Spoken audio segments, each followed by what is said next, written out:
Fala, minhas queridas e meus queridos, tudo bem com vocês?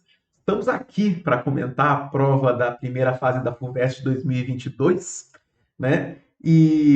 Bom, primeiro comentário, FUVEST sendo FUVEST em Química, né? Uma prova com poucas contas, uma prova extremamente interpretativa. Claro que precisamos de todos os conteúdos de Química, para abordar as questões da prova, né? Não estou nem comentando que foi uma prova fácil ou difícil, foi uma prova conforme o esperado dos últimos anos da FUVEST, né? Uma prova em que você tinha que ter uma noção bem aguçada da leitura do enunciado, de observar um gráfico, observar uma situação do cotidiano. Então, uma prova realmente muito bem feita, impecável, sem qualquer, digamos assim, resquício de ambiguidade ou algo do gênero. Então, uma prova muito boa.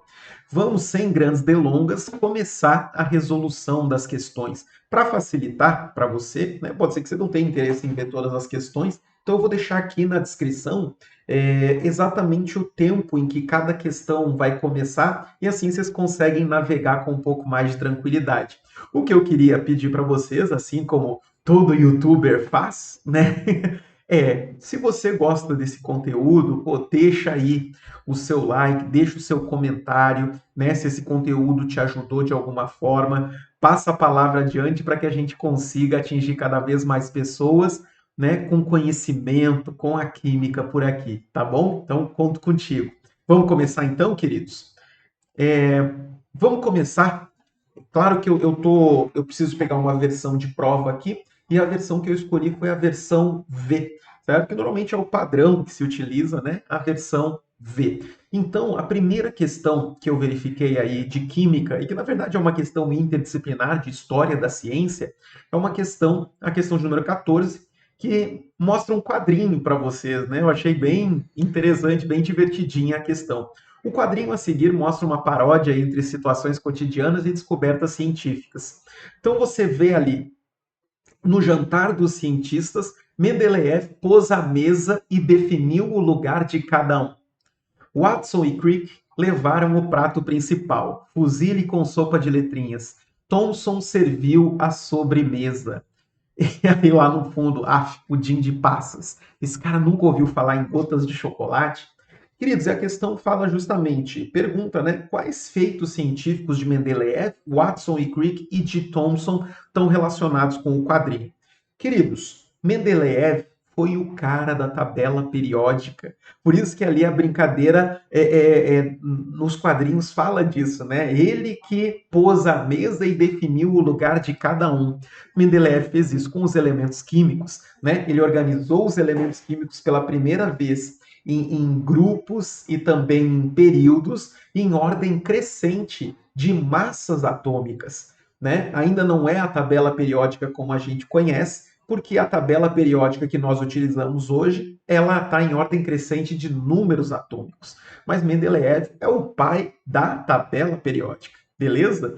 E depois, Watson e Crick, já entrando na biologia, né, foi justamente a duplinha, né, que acabou descobrindo a estrutura do DNA.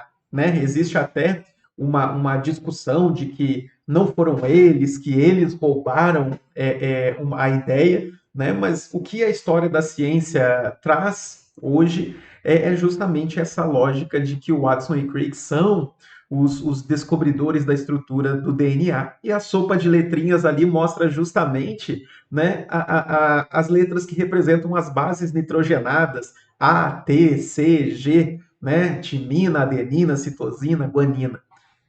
E por último, Thomson, J.J. Thomson, que serviu a sobremesa e a sobremesa era o pudim de passas. E isso para fazer referência ao modelo atômico de Thomson.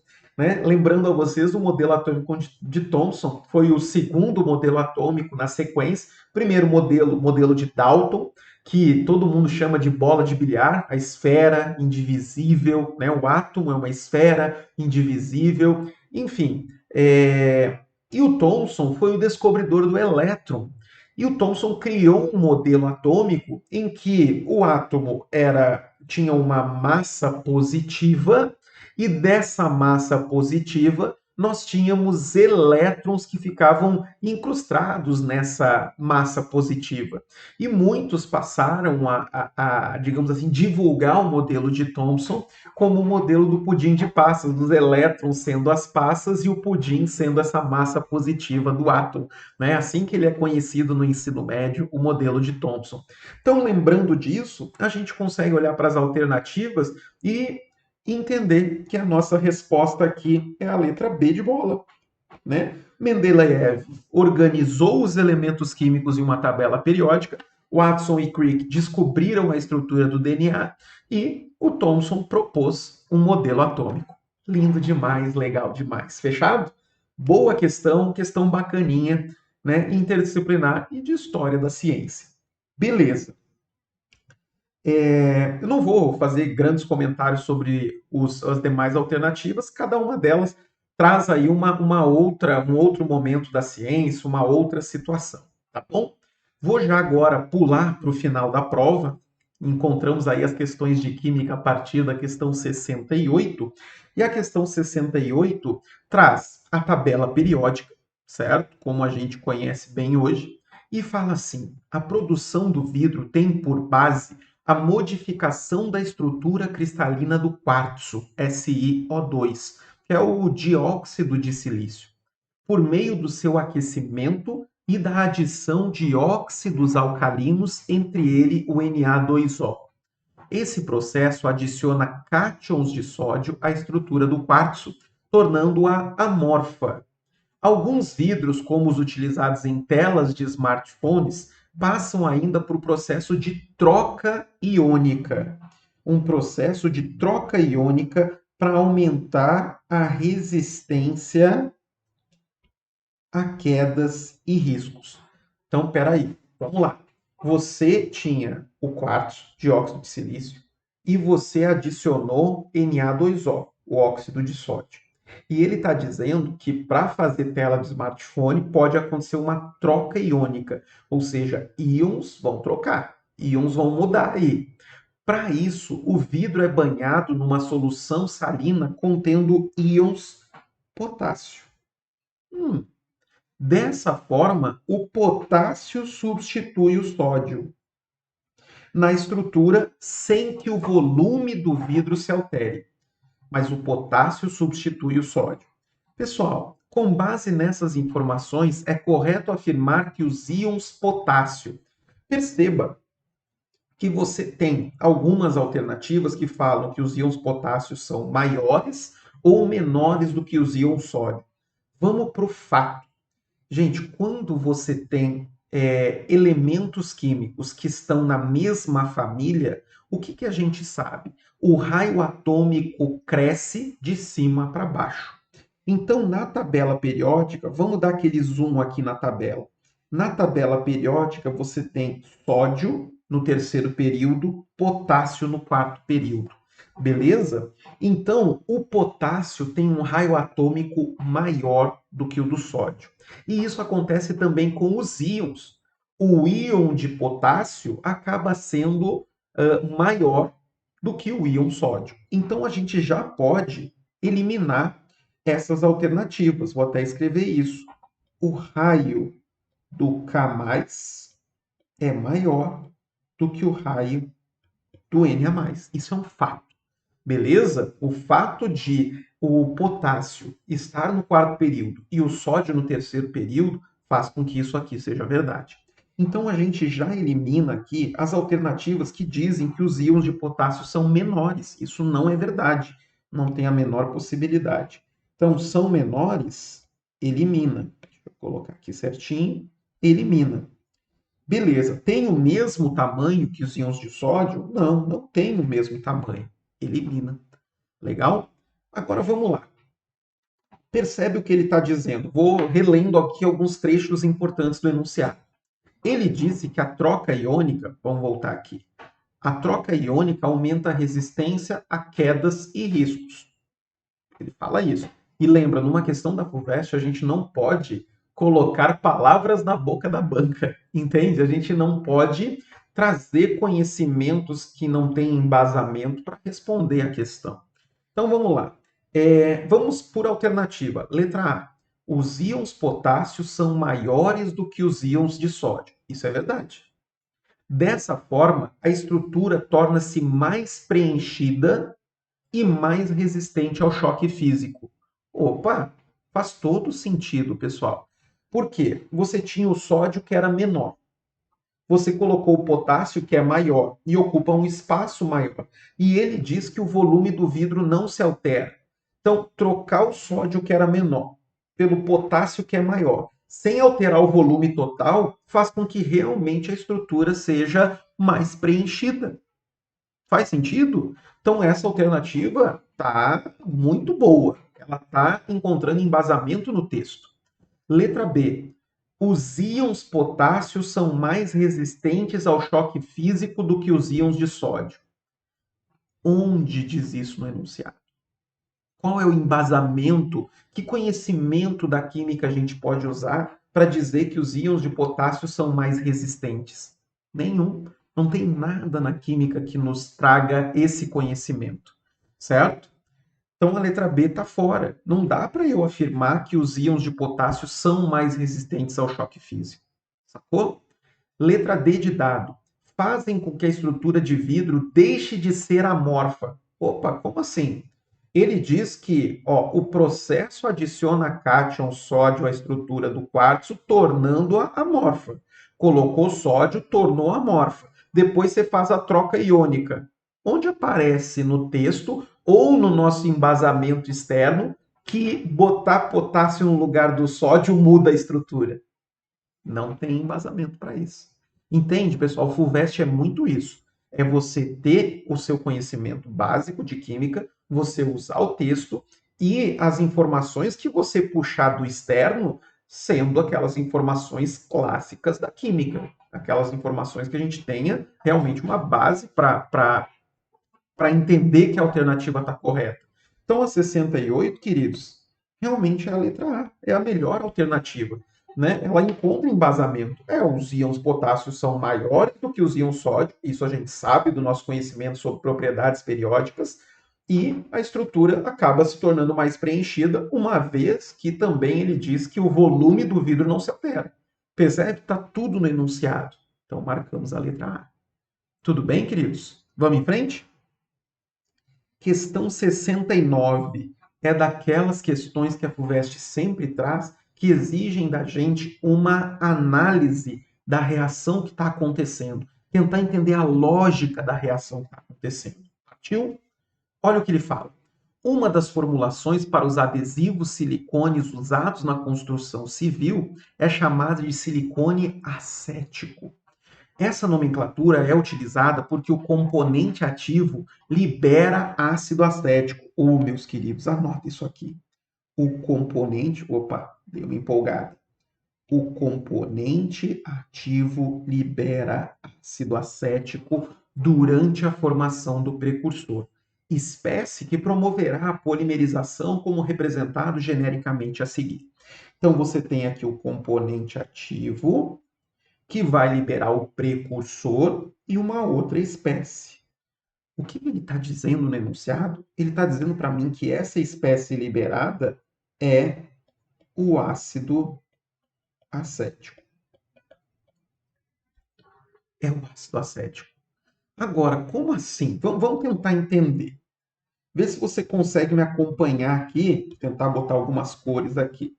Perceba que o componente ativo tem silício, tem oxigênios e CH3. Essa estrutura que eu vou pintar aqui. Silícios, oxigênios e CH3. Perceba que no precursor essa estrutura se mantém. Silício, oxigênios e CH3. O que aconteceu na reação? Esses radicais R, vou botar outra cor aqui para gente. Esses radicais R agora fazem parte da espécie liberada. E você trocou por hidrogênios, né? Você reagiu o componente ativo com água na proporção estequiométrica 1:3 e ali você agora tem o radical E. Só que ele já disse que o radical R, juntamente com o OH, formam o ácido acético. E aí o conhecimento que a gente precisava ter é quem é o ácido acético. O ácido acético é o nosso querido ácido etanóico, CH3COOH. Qual é a estrutura do ácido acético? A fórmula estrutural detalhada. Você tem aqui carbono, hidrogênio, hidrogênio, hidrogênio, carbono, dupla O, OH, né? Então perceba que este OH, vou tentar colocar outra cor, quero deixar bem coloridinho para vocês sacarem a ideia. Esse OH, esse OH é o OH que está aqui. E o resto acaba sendo o radical R, cara. É o radical R, que é o que a gente pintou de azul. Isso aqui é o radical R. E como é que a gente escreve de acordo com uma fórmula estrutural plana simplificada esse radical R? O CH3, você vai ter carbono aqui, ó, carbono, e ali você vai ter uma dupla O. Pronto. E aqui você vai ter o OH. Esse é o ácido acético representado de uma maneira simplificada, né? Você vai ter aqui carbono, carbono, ó, dupla O, e aqui entra o grupo OH, como a gente viu. Então, para a gente ver quem é o componente ativo, a gente tem que conectar esse radical R ali naquela estrutura. Então, ó, vou tentar fazer o desenho aqui para vocês, de qual tem que ser o componente ativo. A estrutura continua sendo a mesma. Vou fazer aqui silício, ó, ligado com oxigênio aqui, ligado com oxigênio aqui, ligado com oxigênio aqui, ligado com um CH3 aqui. E agora eu vou ligar os radicais R, que são a parte azul. Então, ó, vê se você concorda comigo. Você vai ter algo assim, pá, pá, e aqui dupla O. Ó, é o azul. Veja de novo. Ó, dupla O. Lá, conseguiu enxergar? Vê se foi. E aqui eu vou fazer isso para todos. Ó. Ligou aqui, pá, pá, dupla O. É o azul. Vê se você está reconhecendo. Certo? Que é o que a gente. É quase um acetato, né? Quase o acetato. O acetato teria o outro oxigênio também. Né? Então, você. Falta o outro aqui, você vai ter aqui, ó. Ligou aqui, pá, pá, dupla O. De novo, o azul. Deixei bem colorido aqui para vocês pegarem a ideia. Vê se você entendeu a lógica da reação. Então, o radical R some para ligar com o OH e isso forma o ácido acético, como o próprio enunciado coloca. Então, veja, considerando essas informações, qual dos componentes ativos a seguir faria com que a formulação fosse considerada como silicone acético? Veja, qual, vou voltar, vou diminuir aqui, qual deles está parecido com o que a gente desenhou ali? Perceba, o primeiro, a letra A, a letra A não parece ter nada a ver com o que a gente fez ali. Perceba que aqui tem um O que não aparece no nosso desenho. Né? Tem um O a mais, né? Ligando ali com uma dupla O. Não funciona. Agora perceba aqui, ó. Olha lá. O ligando com. Aliás, aqui esse O na letra A nem era o problema, né? Porque tem o oxigênio que já está aqui. Esses três oxigênios aqui. O problema é que realmente não formaria aqui um acetato, né? Aqui não formou acetato, não está igual ao azul que a gente desenhou. Então descarta a letra A por isso, não por conta do oxigênio. Agora, perceba que na letra B está igualzinho ao que a gente desenhou. Estou até dando um zoomzaço aqui para vocês verem. Ó, aqui e aqui, certinho. Beleza? O radical que, quando sai, consegue, juntamente com a hidroxila, formar o ácido acético. Então, é daquelas questões de observação. Você não precisava ter um profundo conhecimento aqui de reações orgânicas, de reações com compostos de silício, Não, era observar. O único conhecimento que a questão exigia que você trouxesse é o que é o ácido acético. Beleza? O que é o ácido etanólico. Fechou? Vamos em frente? Queridos, questão de números 70 e 71. Vamos fazer meio juntas aqui. Oxigênio e ozônio estão em constante processo de consumo e produção na estratosfera, como representado pelas equações químicas a seguir. As reações 1 e 2 ilustram etapas de produção do ozônio a partir do oxigênio, e a reação 3 mostra a restauração do oxigênio a partir do ozônio. Perceba que ele te dá 3 reações e ΔH, certo? Então, isso aqui está com, ó, cheirinho de lei de Hess, né, queridos? Mas a 70 ainda não é lei de Hess. Vamos dar uma olhada nela? A reação global balanceada, composta pelas etapas 1 e 2, que representa a formação de ozônio, é. Pessoal, ele só quer a reação global balanceada, composta pelas reações, pelas etapas 1 e 2. Queridos, é simplesmente somar as duas etapas. Ele quer que a gente some as duas etapas. Então, vou fazer aqui em cima para a gente ter bastante espaço. Etapa 1. Você vê ali o O2 se transformando em 2 oxigênios e com aquela bolinha, né? Aliás, a bolinha normalmente fica aqui, certo? Esse aqui é um oxigênio que é um radical livre. É um oxigênio que está louco para sair reagindo com todo mundo. E aí você tem esse mesmo radical livre sendo reagente da segunda etapa. Então ele é um que a gente chama de um intermediário. Ele foi formado na primeira etapa e está sendo consumido já na segunda etapa. Perceba que a segunda etapa são 2O2 mais 2 desse oxigênio radical e formando 2 de ozônio, O3. Vou deixar a letra bonitinha aqui. 2 de ozônio. Fechou? Agora, o que você vai fazer, meu querido e minha querida? Você vai somar essas duas etapas. Certo? Você vai somar essas duas etapas e você vai eliminar o composto intermediário. Olha aqui, 2O chance, chance. Já era. O que você vai ter no reagente? 2O2 mais o O2 da primeira etapa, 3O2. Formando o quê? 2 de ozônio. Que beleza. Resposta, então, qual é aqui? A resposta aqui é 3O2 formando 2O3, letra D de dado. Aliás, eu marquei a alternativa aqui, não tinha marcado, mas você já tinha percebido que é a letra B, né? As outras alternativas não têm nada a ver com o que a gente produziu juntos. Mas fomos. Questão 70, maravilha. Foi mesmo, né? Questão 71. O ΔH2. Quem é o ΔH2? ΔH2 está relacionado à segunda etapa. Pode ser calculado a partir dos dados fornecidos para as reações 1 e 3. Lei de Hess mesmo. Você descobriu o valor do ΔH2 a partir da 1 e da 3. O valor do ΔH2 em quilocalorias por mol de O2 consumido. Isso aqui é algo que vocês têm que prestar muita atenção. O valor de ΔH2 em quilocalorias por mol de O2 consumido. Por quê? Porque a reação 2, se a gente for calcular o ΔH, levando em consideração a reação 2 como ela está, ela acontece com 2 mols de O2.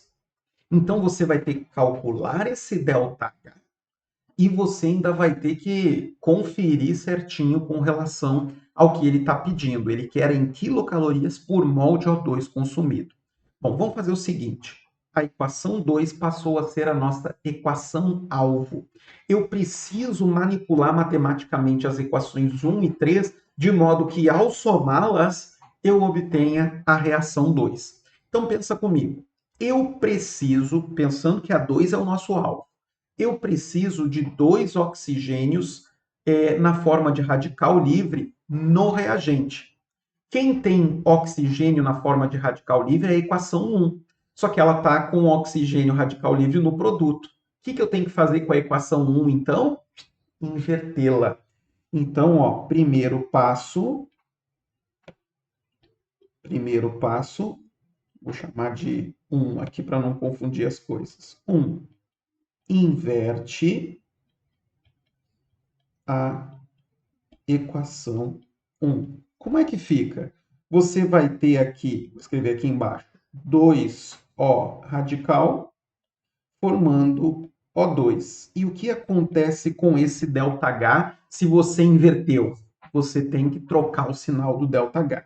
Então, esse ΔH vai ser de mais 118 quilocalorias. Sacou? Beleza. Agora, vamos lá. O que eu preciso para chegar na minha equação alvo, que é a equação 2? Eu preciso de 2 ozônios no produto. A equação 3 traz 2 ozônios, só que no reagente. Então, o que eu tenho que fazer? Eu tenho que inverter a equação 3 também.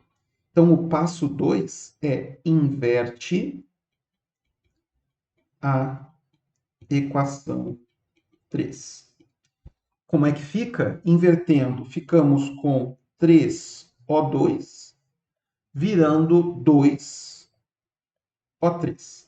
E o ΔH? Bom, se você inverteu, já sabe o que tem que fazer. Troca o sinal. Trocou o sinal, o ΔH era mais 21, mais 21 quilocalorias, então vai ser menos 21 quilocalorias. Só que a gente tem que tomar um cuidado imenso agora, queridos. Imenso. Perceba que o ΔH em todas está em quilocalorias por mol de O2. Então, a equação 1 está corretíssima. A equação 1 está corretíssima.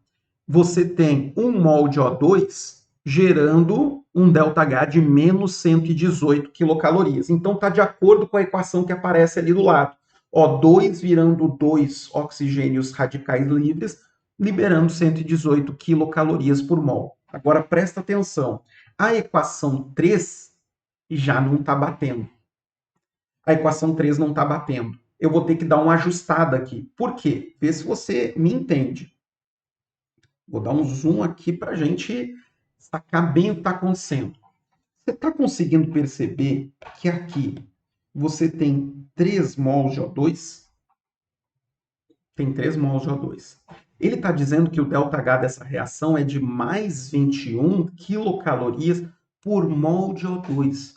Cada mol de O2 precisa de 21 quilocalorias. A gente vai fazer uma regrinha de 3. Se cada mol de O2 precisa de 21 quilocalorias, então esta reação que está aí, ela precisa, na verdade, de 3 vezes 21 quilocalorias, porque são 3 mols de O2 que estão participando do processo.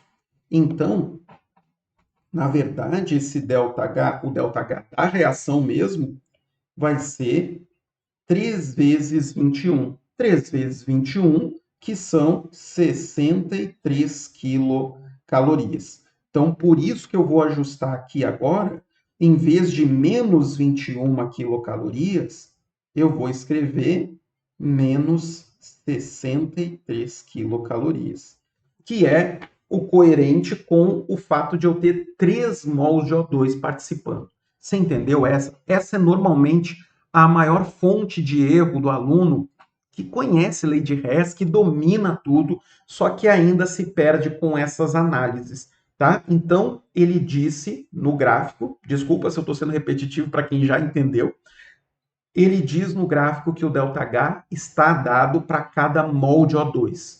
Como eu tenho 3 mols de O2 na equação 3, eu multipliquei esse ΔH da tabela por 3. Como ele é mais 21 na reação dada, quando eu inverto a equação 3, ficamos com menos 63 quilocalorias. Vamos? Agora, queridos, o que a gente vai fazer? Vamos somar as duas reações, porque a nossa expectativa é de obter a equação alvo, né? Vamos lá. Somando, nada vai cortar, percebe? Na verdade, uma coisinha vai cortar. Um O2 que estava aqui, tchuc, cortou aqui e aqui vão sobrar 2 O2. Então, nós vamos ficar com 2 O2 mais 2 oxigênios radical livre, formando 2 O3. E o ΔH dessa reação?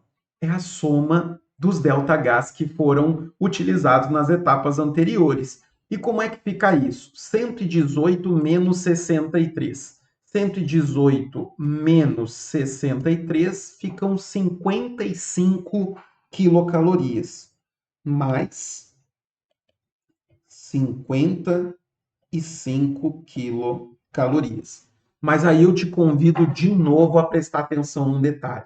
Perceba que essas 55 quilocalorias, elas são para 2 mols de O2 que estão participando da reação. E ele deixou bem claro que ele quer saber o valor do ΔH2 em quilocalorias por mol de O2 consumidos. Bom, se 2 mols de O2 precisam de um ΔH de mais 55 quilocalorias, então 1 mol de O2 precisa da metade disso. O que eu estou fazendo, queridos, é simplesmente uma regrinha de 3. Vou fazer ela aqui no cantinho. Ó. Se 2 mols de O2 precisam de 55 quilocalorias, então 1 mol de O2 precisa de quanto? X. E aí você percebe que é a metade de 55. O X vai ser a metade de 55, que é 27,5. E a gente sabe que esse valor é positivo. 27,5 quilocalorias. Então, é uma questão, resposta à letra C, é uma questão sobre lei de Hess, que é uma forma de calcular ΔH muito, entre aspas, manjadinha, né? A gente conhece em geral, sabe lidar com a lei de Hess, mas ela se torna uma questão mais difícil por conta dessa lógica aí do que ele está pedindo em quilocalorias por mol. Fechado? Tudo bem? Então, eis a questão de número 71. Vamos? Sigamos então, queridos. Questão 72 é uma questão de interpretação e aplicação de uma fórmula que ele mesmo dá. Fala sobre efeito fotoelétrico, mas você não precisa relembrar ou entender a lógica do efeito fotoelétrico. Vamos lá? Alguns equipamentos de visão noturna têm seu funcionamento baseado no efeito fotoelétrico, uma das principais descobertas que contribuíram para o surgimento da mecânica quântica. Nesses equipamentos, fótons de frequência F emitidos por um objeto incidem sobre uma superfície metálica. Elétrons são então liberados da superfície e acelerados por um campo elétrico. Em seguida, o sinal eletrônico é amplificado e produz uma imagem do objeto. Tiago, não estou entendendo nada e tal. Cara, você não precisa entender todos os detalhes para você matar a questão. Tá? Então, lembra sempre disso. Você vai ler a questão, mas você vai tentar captar aquilo que é o chave, o essencial, o fundamental para a resolução. Diferentemente do que a física clássica prevê, apenas os elétrons com energia HF acima de uma certa energia mínima E0 são liberados da superfície metálica. Certo? Então, assim, pessoal, não precisava para resolver a questão. Mas o efeito fotoelétrico é conhecido por uma fórmula que divide essas energias, é princípio de conservação de energia, mas que divide essa energia em 3 situações. Você vai ter uma energia do fóton, certo? Que é o que ele está dizendo ali. Fótons de frequência F são emitidos por um objeto. A energia desses fótons chega na superfície metálica e se a energia do fóton é maior do que essa energia E0, que é a energia mínima para que os elétrons sejam liberados da superfície, né? Eu percebo uma certa energia mínima E0, e aí os elétrons saem com uma dada energia cinética, que eu vou chamar aqui de energia EC, que é a energia cinética com que os elétrons saem da superfície metálica. Mas eu não estou preocupado com essa energia cinética dos elétrons. Ele quer saber assim, ó, considerando a incidência de fótons com frequência da ordem de 10 a 14 Hz, a ordem de grandeza do valor limite de E0 para que o equipamento funcione deve ser. Então eu quero o limite, eu quero assim, qual tem que ser a energia do fóton para que eu comece a liberar os elétrons. Então nós vamos numa situação limite entender que essa energia cinética é 0. Então A partir dessa energia mínima, os elétrons começam a sair com uma dada velocidade. Mas na condição que ele deu de energia mínima, a energia do fóton tem que ser igual ao próprio E0.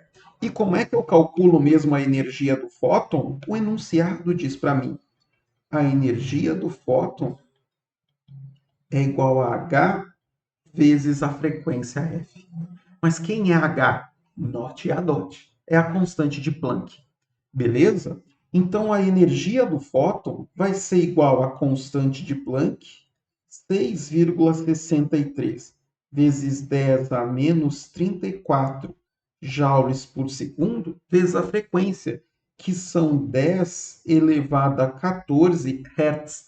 Hertz é a mesma coisa que... Aliás, a constante de Planck é Joule vezes segundo, né? Só vou acertar isso aqui, peraí. Só arrumando aqui.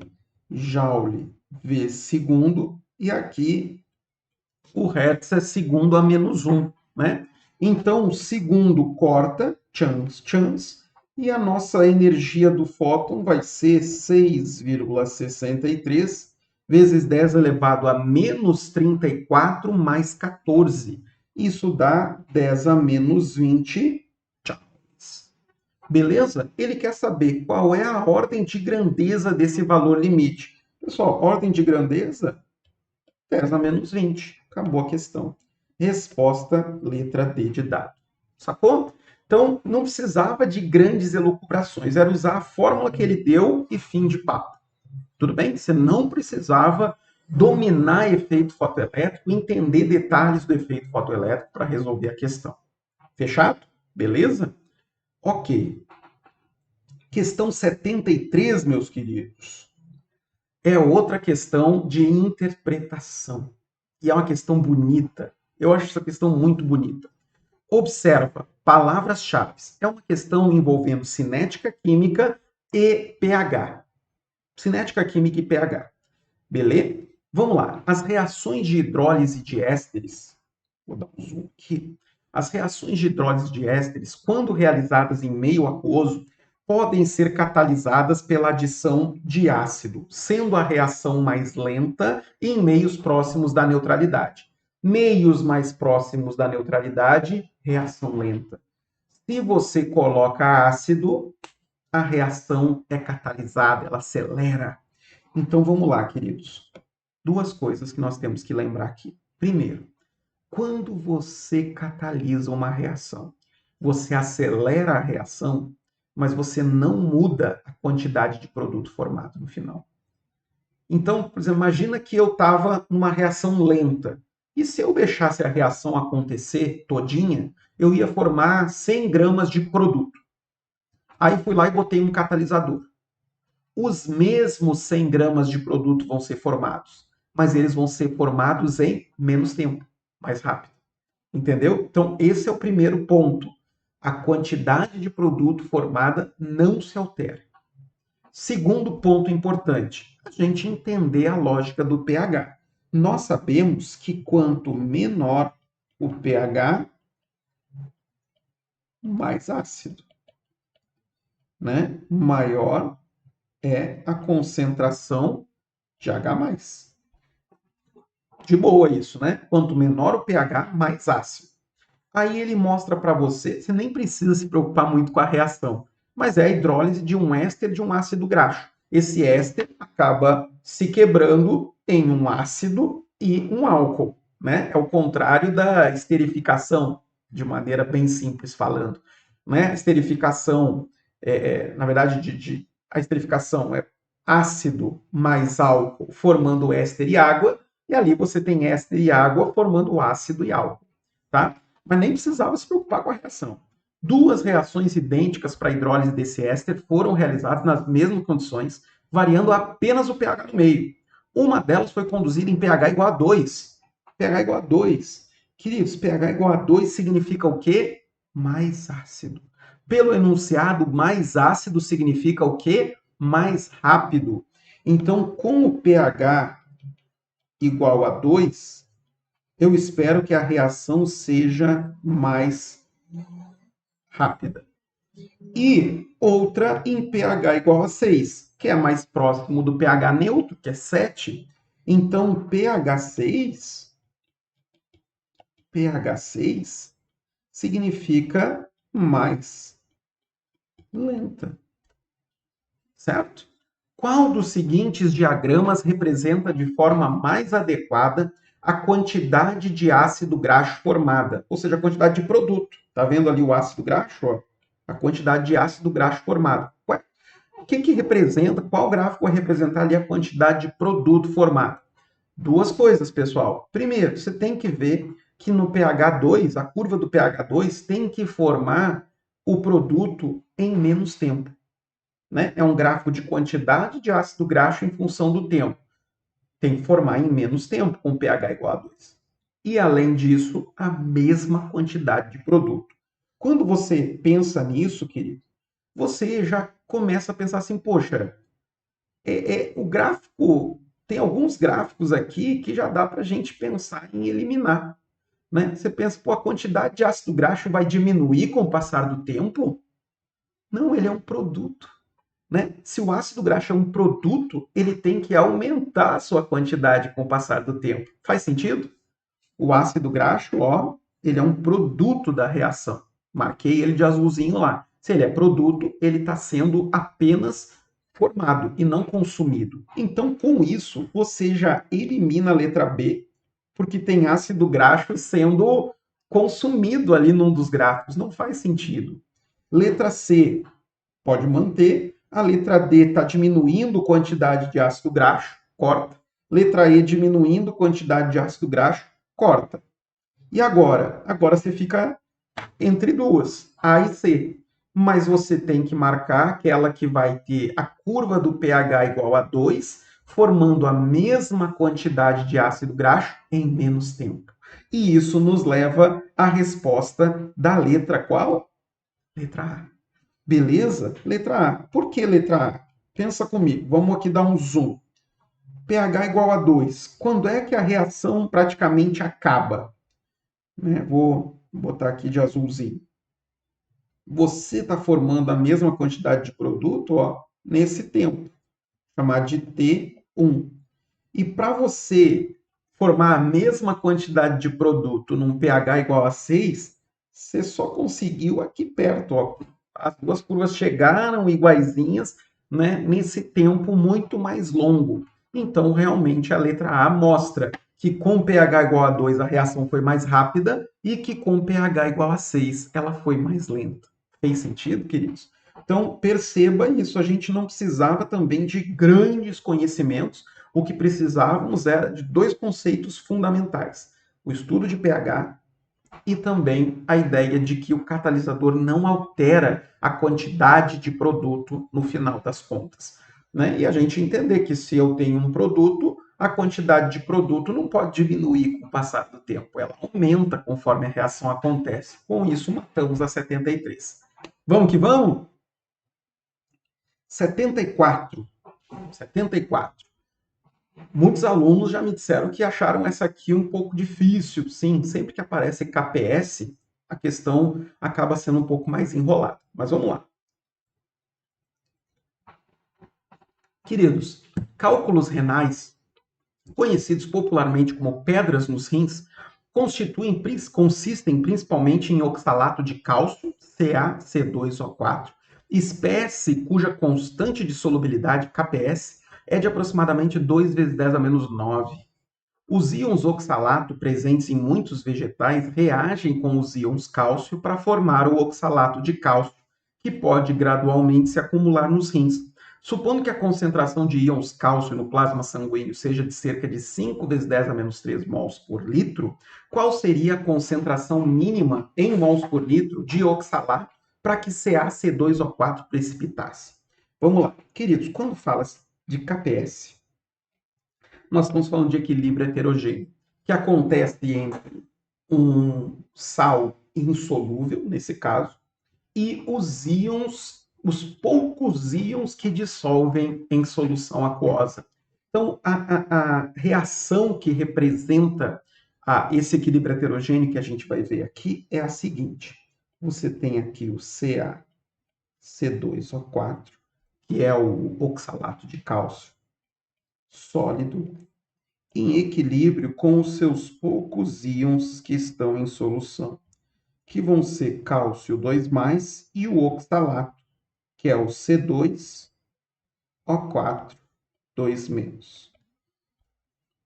Esse é o KPS, certo? Esse é o equilíbrio. E ele diz para a gente que o valor do KPS aqui para este equilíbrio é de 2 vezes 10 a menos 9. Beleza?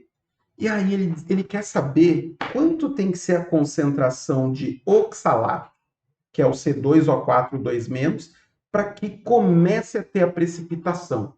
Então ele diz que no plasma sanguíneo já tem uma quantidade de cálcio que a gente conhece. Ele diz, olha, a quantidade de cálcio 2+ que tem é de 5 vezes 10 a menos 3 mols por litro. Quanto eu tenho que ter de oxalato? C2O4 2-. Quanto tem que ser a concentração de oxalato para que comece a ter precipitado? Então, eu tenho que simplesmente colocar esses valores na expressão do KPS. A expressão do KPS é igual a cálcio 2+, concentração de cálcio 2+, vezes concentração de oxalato. E isso tem que ser igual a 2 vezes 10 a menos 9. Vou jogar aqui para o lado para a gente continuar a resolução. Entendeu? Vamos começar a entender essa ideia. Eu te mostrei como é que seria o equilíbrio quando começasse a ter a formação de precipitado do oxalato de cálcio, certo? A dissolução e a dissociação dos íons seria conforme o equilíbrio estabelecido. O KPS, o valor da constante desse equilíbrio, é 2 vezes 10 a menos 9, e eu estou colocando para vocês a expressão da constante de equilíbrio, que é o produto da concentração dos íons.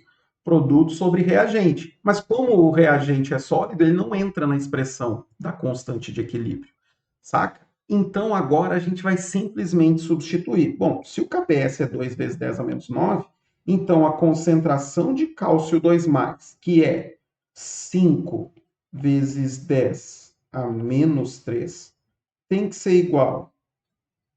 Desculpa.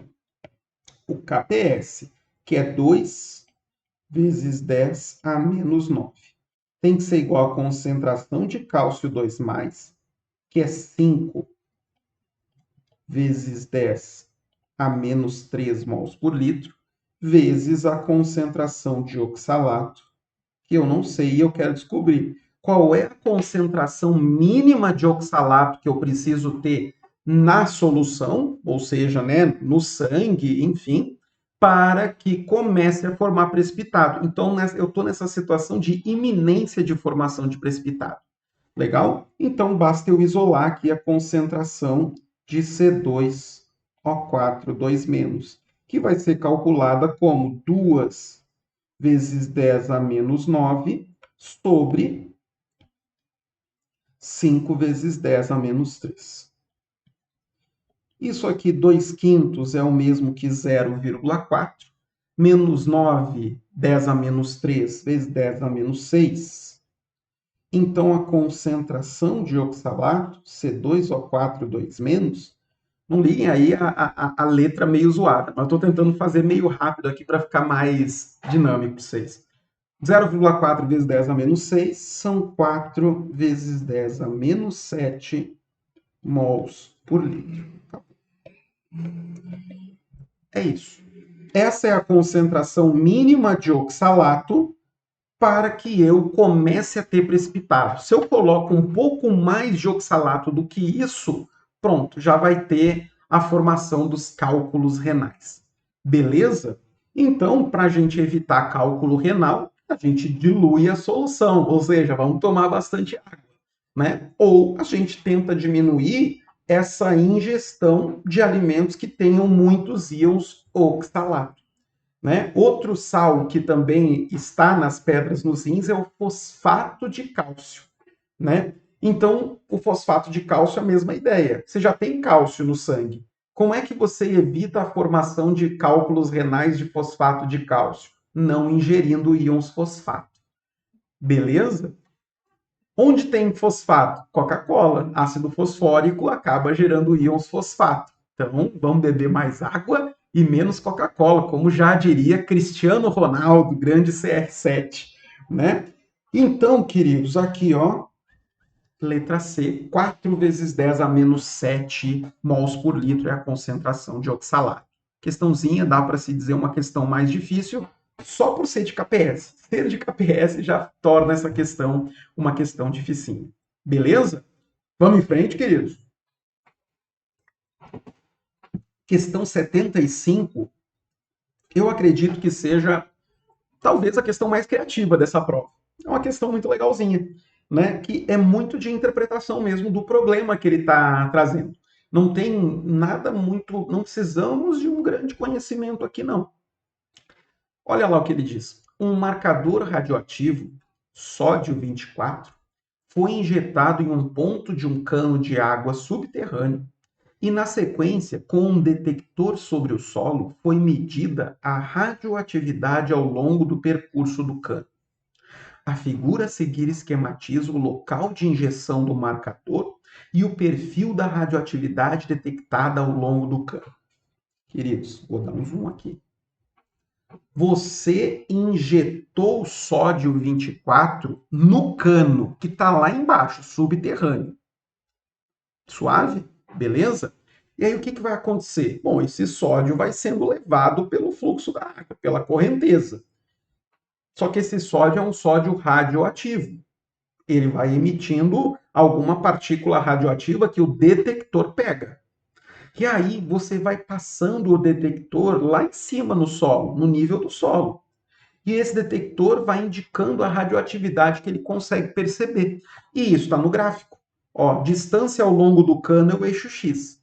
E o eixo Y é radioatividade em contagem por minuto. O que você percebe? Quando o detector começa a passar, você tem uma subidinha na radiação, a radiação se mantém praticamente a mesma naquele trecho 1, e aí você tem um pico de radioatividade detectada naquele trecho 2. E depois essa radioatividade cai e se mantém muito parecida, né? Depois naquele trecho 3. Deve ser a justificativa para isso. Por que o detector passando ali por cima consegue perceber uma radioatividade maior naquele trecho 2 se você está colocando o marcador, né, que é o sódio 24, lá no começo? Por que isso aqui acontece? O que pode estar acontecendo de modo que você tenha mais radioatividade naquele trecho? Aí você começa a pensar, peraí, para eu ter mais radioatividade naquele trecho, eu tenho que ter um acúmulo de sódio 24 no solo. Mas como é que eu vou ter um acúmulo de sódio 24 no solo se o sódio está dentro do cano? Então quer dizer o quê? Tem vazamento. Porque se eu colocasse o sódio lá no começo do cano e não tivesse vazamento nenhum, o que ia acontecer? Esse sódio ia ser levado pela correnteza de uma maneira muito normal, e a gente teria sempre a mesma radiação sendo detectada no solo para qualquer ponto do cano. Então, se você está tendo um pico ali naquele trecho 2, é porque tem vazamento. E o vazamento de água acaba levando o sódio para fora do cano e esse sódio vai se acumulando no solo. Quando o detector passa, ele vê uma contagem maior de radiação. Faz sentido? Vê se faz sentido para você. Olha as afirmações que ele traz. Assinale a alternativa que melhor explica o perfil da radioatividade. Percebe que você não precisa ser o rei da radioatividade, a rainha da radioatividade, saber todas as emissões de partículas alfa, beta, gama. Ele não está falando nada disso. Ele quer que você entenda a situação, que você pense nessa situação. Isso é a FUVEST na sua forma mais plena. Então vamos lá. Estamos na questão 75. A questão 75 começa. No trecho 2, o cano está completamente entupido. Por isso, a radioatividade diminui no trecho 3. Pessoal, se o cano estivesse entupido no trecho 2, não ia passar sódio para o trecho 3. Você ia ter marcação zero de radiação. Porque se o cano está entupido, a água não passa, o sódio também não passa, então a radiação iria cair para zero. A letra A não explica. Ela não explica o fato de você ter um acúmulo e depois, desculpa, continuar tendo radiação. Não, não convenceu. Letra B. No trecho 2 tem uma fissura no cano. No trecho 2 tem uma fissura no cano, o que resulta num acúmulo de marcador desse trecho no solo. Total. Faz sentido?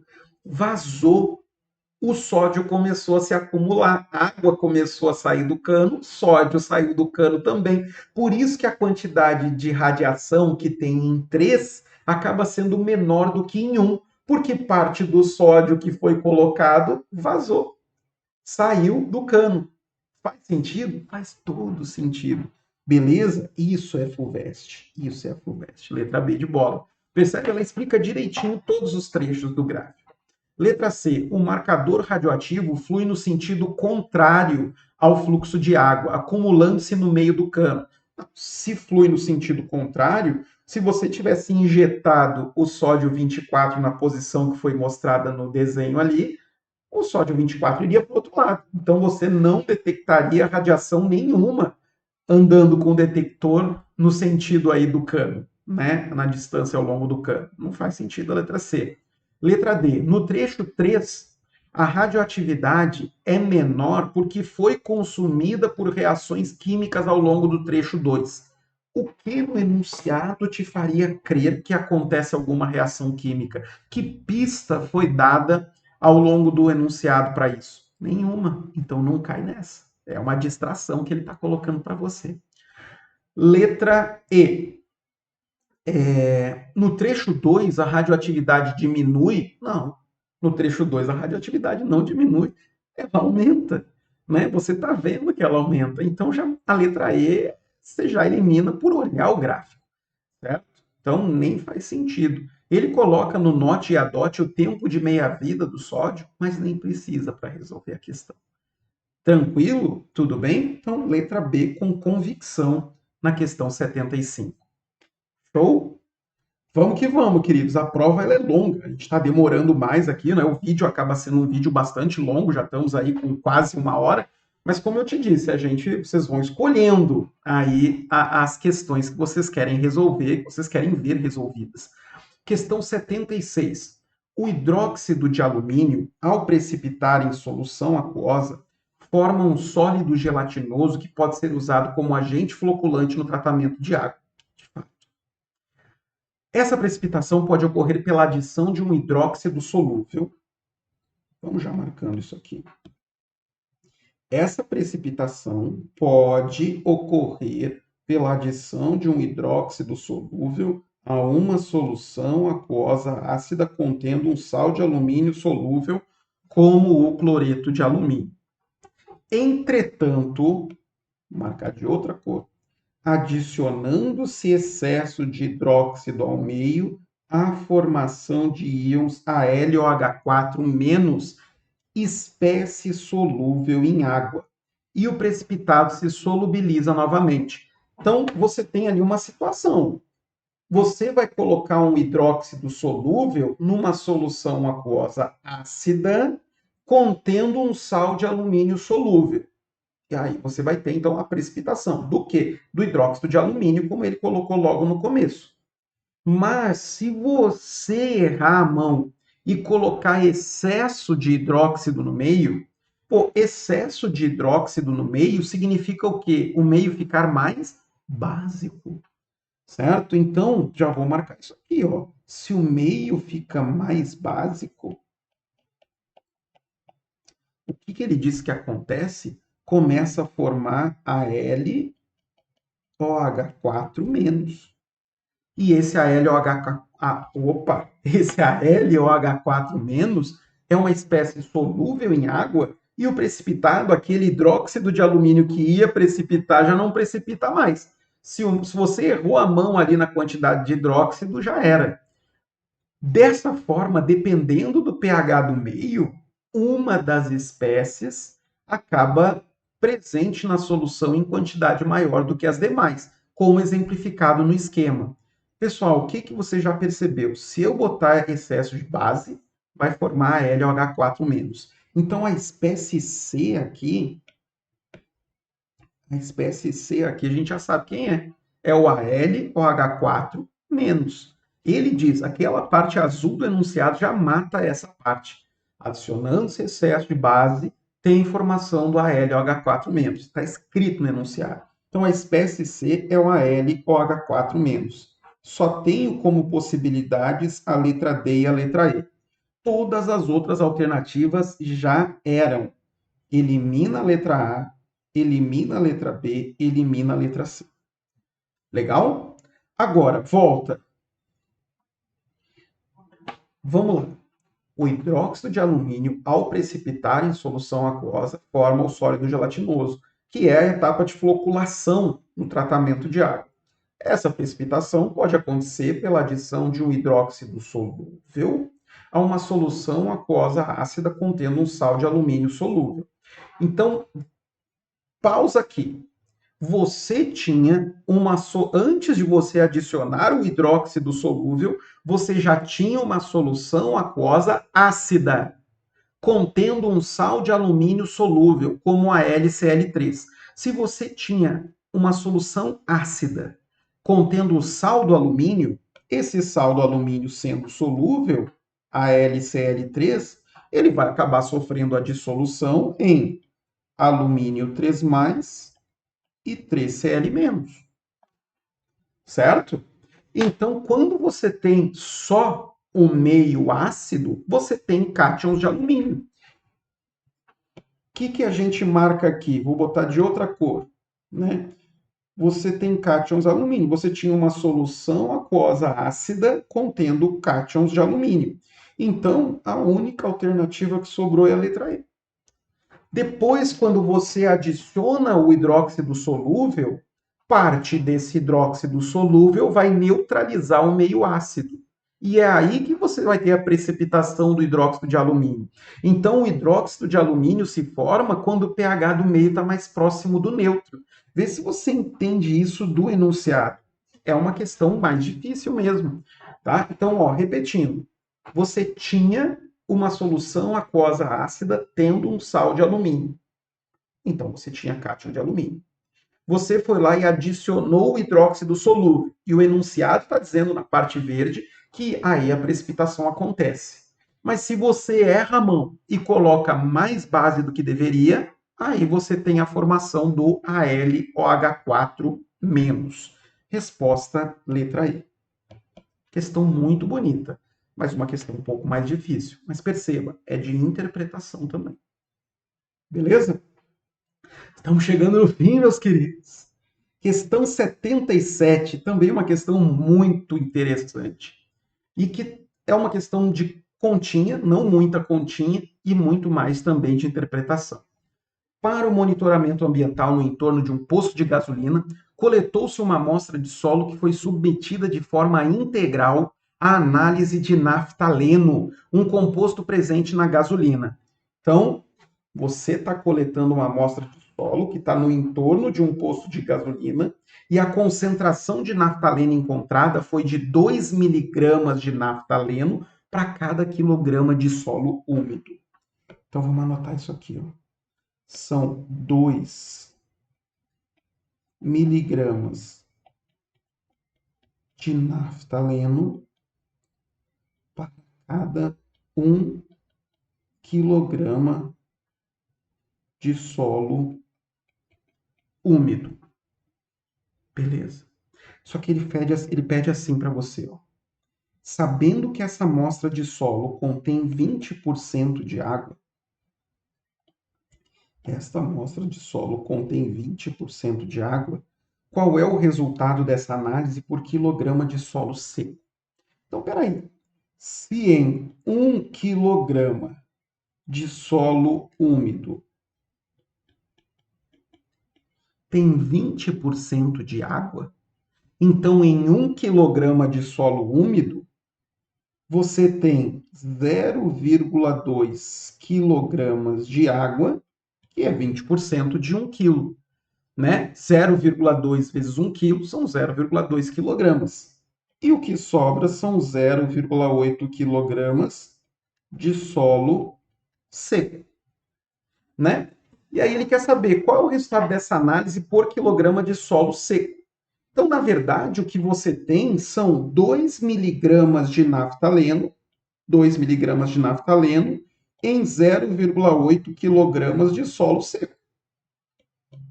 É isso que ele quer, porque a quantidade de naftaleno não mudou.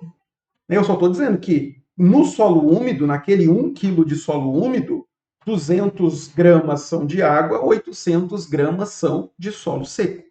Então, a conta que você vai fazer é essa, ó. São 2 miligramas de naftaleno a cada 0,8 quilogramas de solo seco.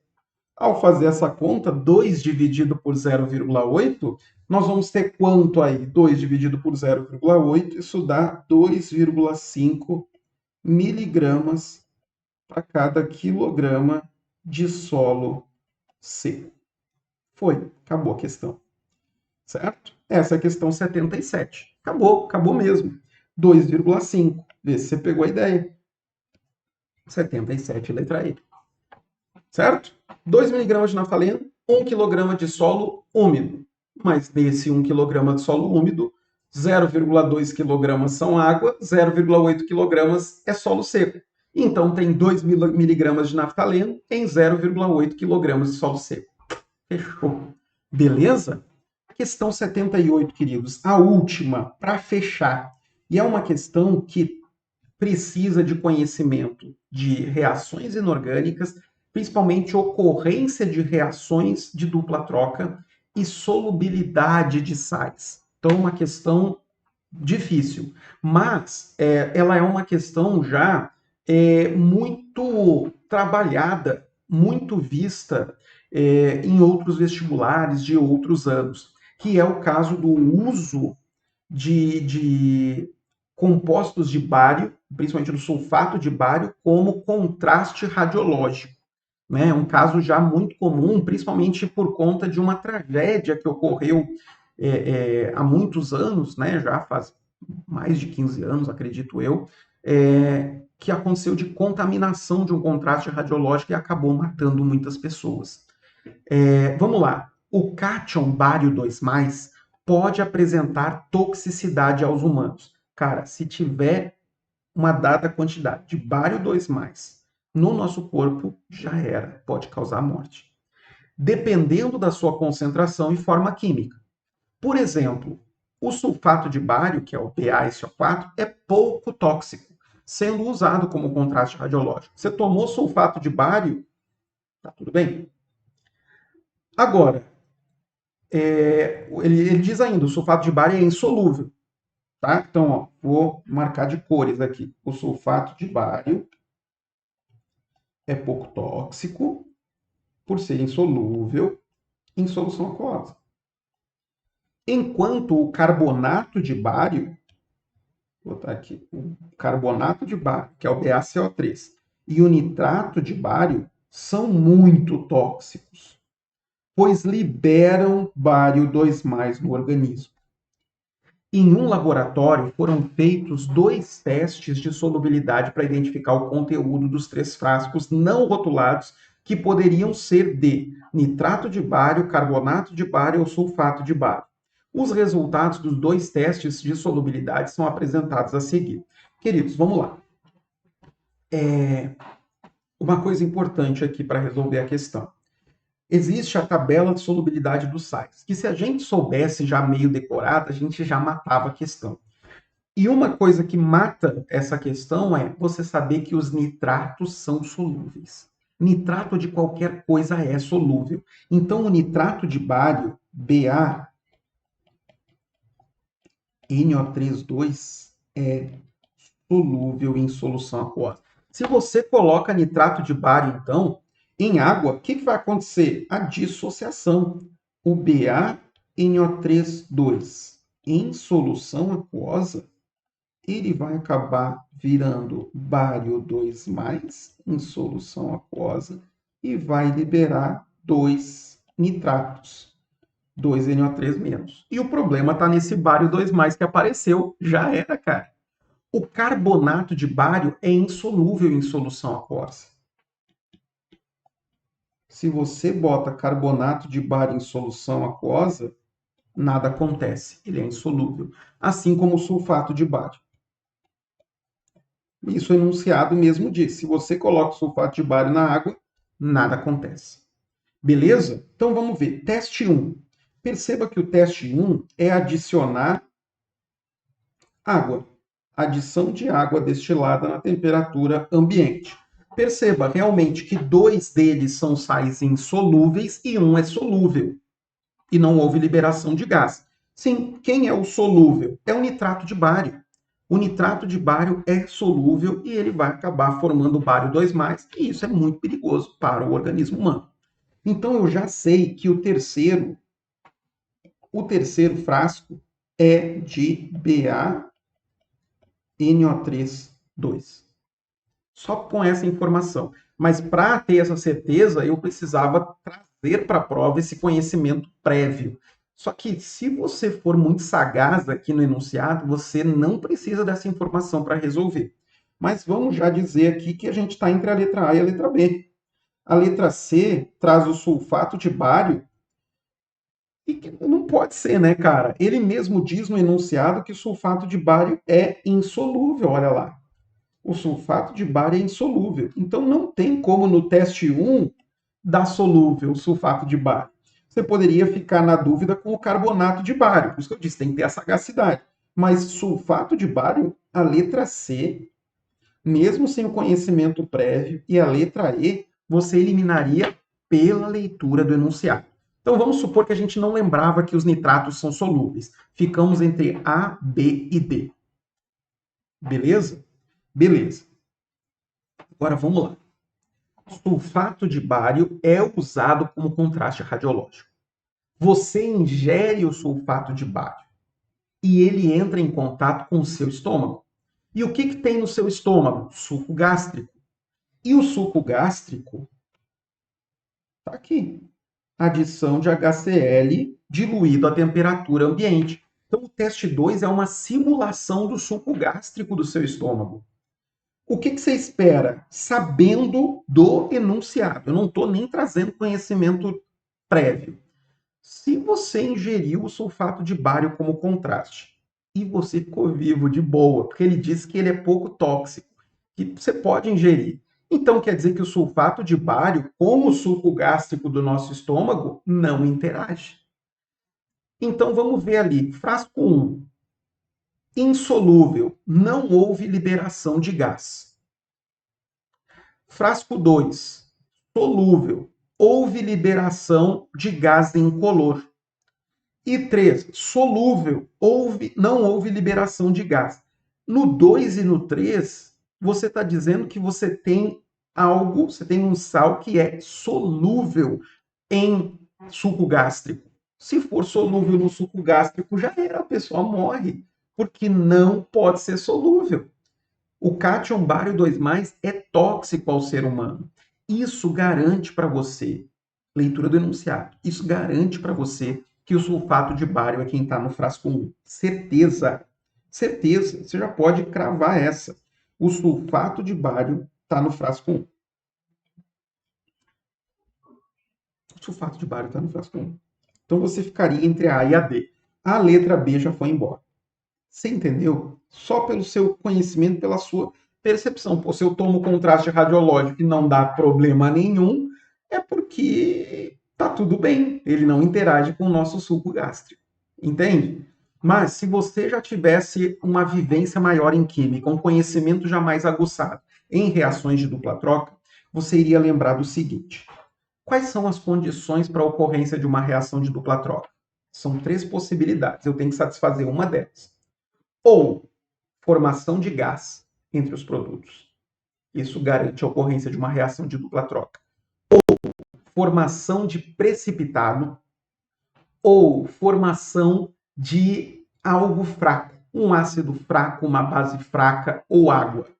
Beleza? Se uma dessas 3 coisas acontecer, é porque a reação de dupla troca rola mesmo. Vamos pensar aqui agora. O sulfato de bário, ao entrar em contato com o nosso suco gástrico, que é HCl, ele poderia fazer uma reação de dupla troca. Vamos ver o que aconteceria caso a reação de dupla troca realmente acontecesse? Você teria aqui a formação do BaCl2, né? Eu estou fazendo aqui a troca de bário com cloro, e você teria a formação de H2SO4. Mas tem um detalhe, o BaCl2 ele é um sal solúvel, então não forma precipitado. Ele não é gás, não tem formação de gás. E o H2SO4, que é o ácido sulfúrico, não é um ácido fraco. Então, nenhuma das condições que eu te falei anteriormente está sendo satisfeita. Isso diz que essa reação de dupla troca aqui realmente não acontece. Por isso que o sulfato de bário não reage com o nosso suco gástrico. Por isso que a gente pode tomar ele como contraste radiológico numa boa. Agora, olha o problemaço se você tem o carbonato de bário. Carbonato de bário, ele é insolúvel na água, mas quando você coloca ele em contato com o suco gástrico, você vai ter aqui a dupla troca, BaCl2, e você teria aqui a formação de H2CO3, que é o ácido carbônico. Só que nós sabemos que o ácido carbônico, ele é instável e ele acaba se decompondo em H2O e CO2. Mas o CO2 é um gás. Então tem formação de gás, o que justifica essa ocorrência da reação de dupla troca. Se por acaso no lugar de sulfato de bário você ingere carbonato de bário, em horas você vai nessa. Porque essa reação de dupla troca acontece, o cloreto de bário é solúvel em água, e aí este cloreto de bário vai acabar virando bário 2+, e 2Cl-, e o bário 2+, vai para sua corrente sanguínea e você já era. Foi o que aconteceu, a tragédia que aconteceu, né, alguns anos atrás, como eu falei para vocês. O contraste radiológico estava contaminado com um pouco de carbonato de bário, a pessoa ingere, reage com o suco gástrico, libera bário 2+, para a corrente sanguínea, a pessoa morre em questão de horas, infelizmente. Né? E o nitrato de bário, então aqui já justificou para você, né, que o frasco 1 só pode ser o sulfato de bário. De fato, ele é insolúvel em água, não tem liberação de gás, e ele é insolúvel também no suco gástrico, não tem liberação de gás. E quem vai estar no frasco 2, que é insolúvel em água, mas que acaba reagindo com o suco gástrico e libera um gás incolor, que no caso agora a gente viu que é o gás carbônico. Só pode ser o carbonato de bário, o que nos leva à letra A. Certo? O nitrato de bário é solúvel em água, como a gente viu, e ele também é solúvel em solução de HCl, permanece solúvel, mas ele não libera gás, porque não vai ter reação entre o suco gástrico e o nitrato de bário. Só para a gente finalizar, para você ver por que não tem reação, vamos fazer aqui. Qual seria a possível dupla troca? BaNO3,2, nitrato de bário, reagindo com o nosso suco gástrico. Como é que fica? De novo, você teria aqui o bário fazendo a dupla troca e agora interagindo com os ânions cloreto, formando BaCl2. E quem seria o ácido formado aqui? Seria o HNO3. Eu não estou balanceando, só estou interessado em saber quem são os produtos. HNO3, que é o ácido nítrico. De novo, queridos, o BaCl2 é um sal solúvel. Então, ele não forma precipitado. Ele não é um gás. O HNO3 é o ácido nítrico. Ele não é um ácido fraco, ele é um ácido forte. Então, você não tem nem formação de precipitado, nem formação de gás, nem formação de algo fraco. Então, isso mostra que essa reação de dupla troca simplesmente não acontece. O que fecha realmente com chave de ouro essa questão. Então, uma questão porrada, uma questão dificinha, embora já bastante trabalhada em outros vestibulares, já vista, não é uma questão inédita como foi a questão 75, que eu disse para vocês que é uma questão que traz uma ideia nova, nunca tinha visto em outro vestibular, aquela análise do sódio radioativo e tal. Agora, essa questão aqui não é inédita, mas continua sendo uma questão relacionada a coisas do cotidiano, mas uma questão difícil que exigia nosso conhecimento aí. Tá bom? Mas perceba que com a leitura atenta do enunciado dá para sair eliminando algumas coisas. Beleza? Queridos, é isso. Então, prova da FUVEST feita. Espero ter ajudado vocês aí com esse conteúdo, ter explicado aí, mesmo que de uma maneira mais rápida e sucinta. Não é o que o tamanho do vídeo diz, né? Mas são muitas questões sendo resolvidas detalhadamente, com análise das alternativas. Mas espero ter ajudado vocês, espero que seja uma fonte de estudo para quem assista a esse vídeo aí, tanto agora quanto em outro momento.